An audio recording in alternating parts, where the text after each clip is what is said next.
થેપલા બનાવવા માટે આપણે સૌપ્રથમ લઈશું જુવારનો લોટ। હવે તેમાં આપણે નાખીશું ધાણા ભાજી।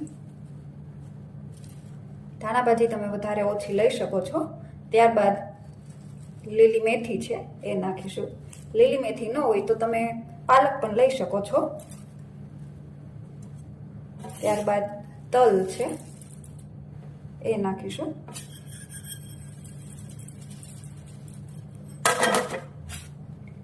લસણ છે એ નાખીશું।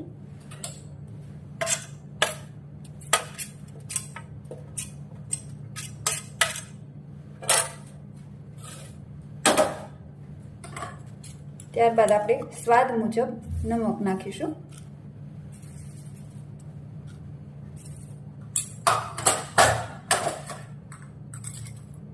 ચટણી નાખીશું। ચટણી પણ ઓપ્શનલ છે। ત્યારબાદ આપણે હળદર નાખીશું।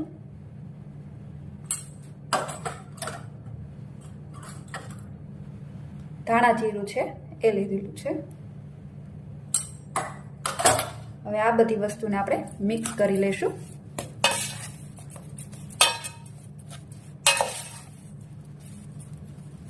હવે આને આપણે ગરમ પાણીએથી બાંધી લઈશું।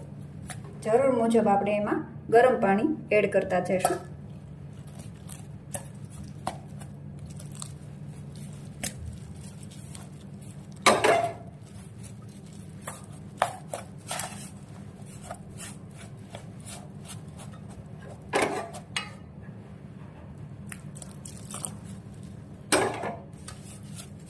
નાખતા જઈશું।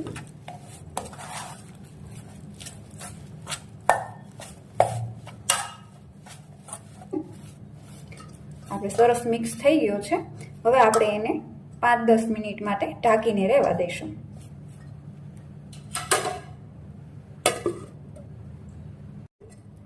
હવે આપણો આ લોટ તૈયાર થઈ ગયો છે, તમે જોઈ શકો છો।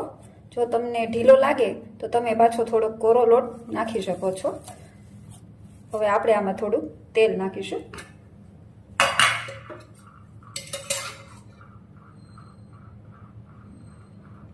તેલ નાખી અને આપણે એને મસળી લઈશું સારી રીતે।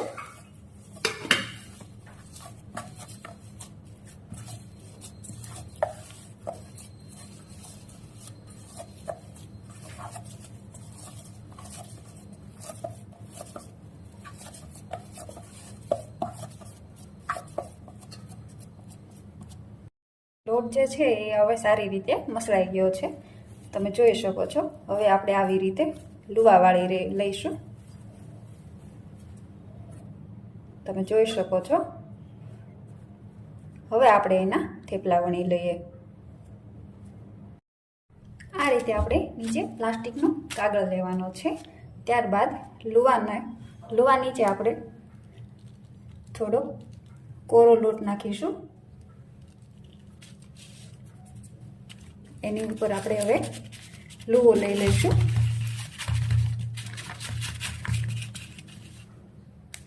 એની ઉપર આપણે પાછો કોરો લોટ નાખીશું। હવે આપણે એને વણી લઈશું। ધીમે ધીમે જ આપણે એને વણવાનું છે, જેથી તે ફાટી ના જાય।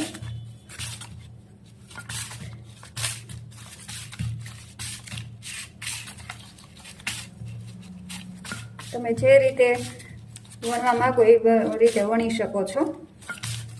જો તમે આ પ્લાસ્ટિકની બેગ ના રાખો તો પણ વણાઈ જાય છે,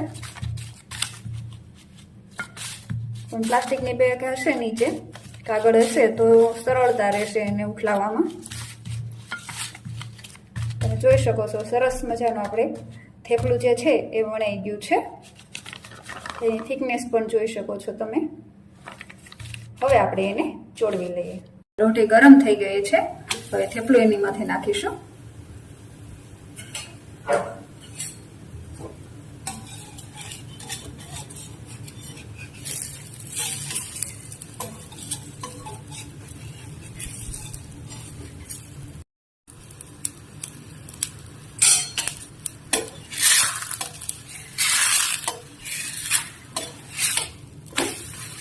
એક બાજુ ચોળવીને આપણે ફેરવી લઈશું. ત્યારબાદ આપણે ઉપર તેલ લગાવીશું. તેલ અથવા તમે ઘી કે બટરનો પણ યુઝ કરી શકો છો.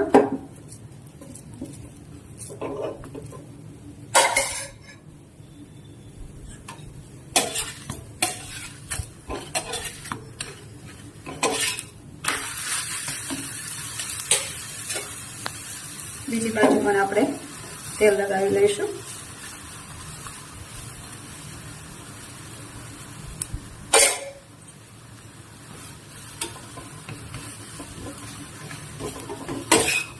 સારી રીતે આપણે એને દબાવીને ચોળવી લઈશું.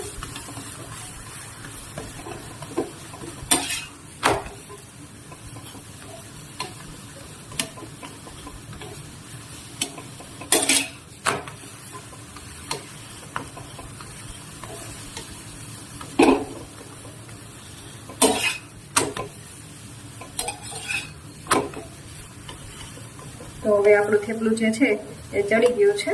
તમે જોઈ શકો છો એનો કલર.